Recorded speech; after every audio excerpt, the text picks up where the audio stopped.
Good morning সবাইকে, মেঘরস ব্লগে সবাইকে স্বাগত। কেমন আছেন সবাই? আশা করি প্রত্যেকে ভালো আছেন, আর আমরাও ভালো আছি। এখন দুপুরই 3টে, কিন্তু আজ আর রোদ ঝলমলে দিন নয়। আজকে পুরো ওয়েদারটা মেঘলা, সকালের দিকে বৃষ্টি হয়েছিল, কিন্তু রাস্তাঘাট শুকনো, মানে বৃষ্টিটা অল্পই হয়েছিল। বৃষ্টি ভেজা থাকলে কি জানি আমার যেন ঘরেই ভালো লাগে, কিন্তু দিনটা বেশ ঠান্ডা আর রাস্তাঘাট শুকনো, এই দিনে ঘুরতে ভালোই লাগে। আর আমরা রথযাত্রা পাশে যে হচ্ছে, মানে রথগুলো তৈরি, সেটা তো দেখাতে পারলাম না খুব একটা চলতি গাড়িতে। তো আমি তো যাবই, এখানে খুব সুন্দর রথ হয়, আপনাদের সঙ্গে করে নিয়ে যাব। আর আজ আমরা যেখানে এসেছি রবীন্দ্র সদনে, কোনো রকম প্ল্যান ছাড়াই আজ আমাদের এখানে আসা। বেরিয়েছিলাম বাড়ির একটা মানে দরকারি খুব একটা কাজে। তো রবীন্দ্র সদন স্টেশনে, মানে মেট্রো স্টেশনে যখন নামি, খুব কাছেই তো রবীন্দ্র সদন, যেতে যেতে সুশান্ত বলল আজকে তো ফ্রি আছি, হাতে অনেক সময় আছে, চলো তোমাকে তাহলে ঘুরিয়ে আনি। তো ভেতরে এসে দেখি তো প্রচুর মানুষজন। আর আর ভেতরে আসতে কোনো রকম কোনো টিকিট কাটতে হয়নি, টোটালি ফ্রিতে।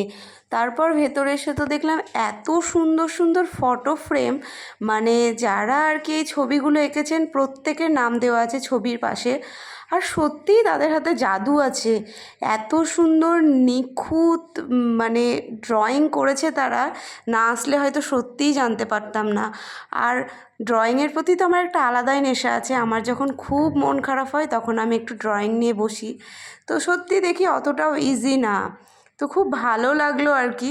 তারপরে একটু এই দিকে এলাম, মানে এসে দেখি খাবারের ক্যান্টিনও আছে, আপনি আপনার ইচ্ছে মতো যে কোনো খাবার কিনতে পারেন। তো আমরা একটা ভেজ কাটলেট নিয়ে নিলাম এবং খেতে বেশ ভালোই ছিল। তারপরে খাওয়ার শেষে একটু এদিকে এসে দেখি এটি গাছ দিয়ে তৈরি, মানে দেখে তো পুরো মুগ্ধ হয়ে গেলাম এবং বসে একটা ছবিও তুললাম। ছবি না তুলে আর থাকতে পারলাম না। সত্যি যিনি করেছেন মানুষটা কতটা ক্রিয়েটিভিটি, মানে মাথায় কতটা একটা বুদ্ধি খাটিয়ে গাছ দিয়ে তৈরি করেছেন, খুব সুন্দর লাগলো। কেউ যদি ভালো সময় কাটাতে চায় তো রবীন্দ্র সদন বেশ একটা ভালো জায়গা, আমি ঘুরে যেটা বুঝলাম।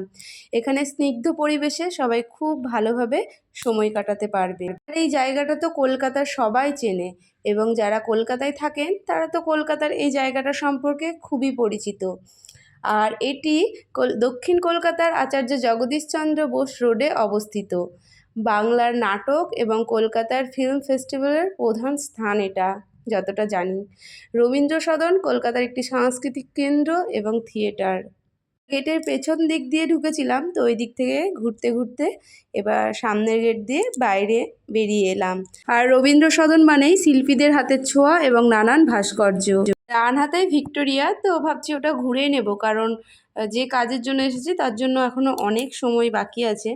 তো আর এটা হচ্ছে কি ডালের বড়া, ঝাল বড়া যেটাকে আমরা বলি, কলকাতায় একটা খুবই জনপ্রিয় খাবার। আমাদের ওখানে যেমন চপের দোকানে পাওয়া যায়, এটা এখানেই শুধুমাত্র ঠেলা গাড়িতে করে শুধু এই জিনিসটাই বিক্রি করে।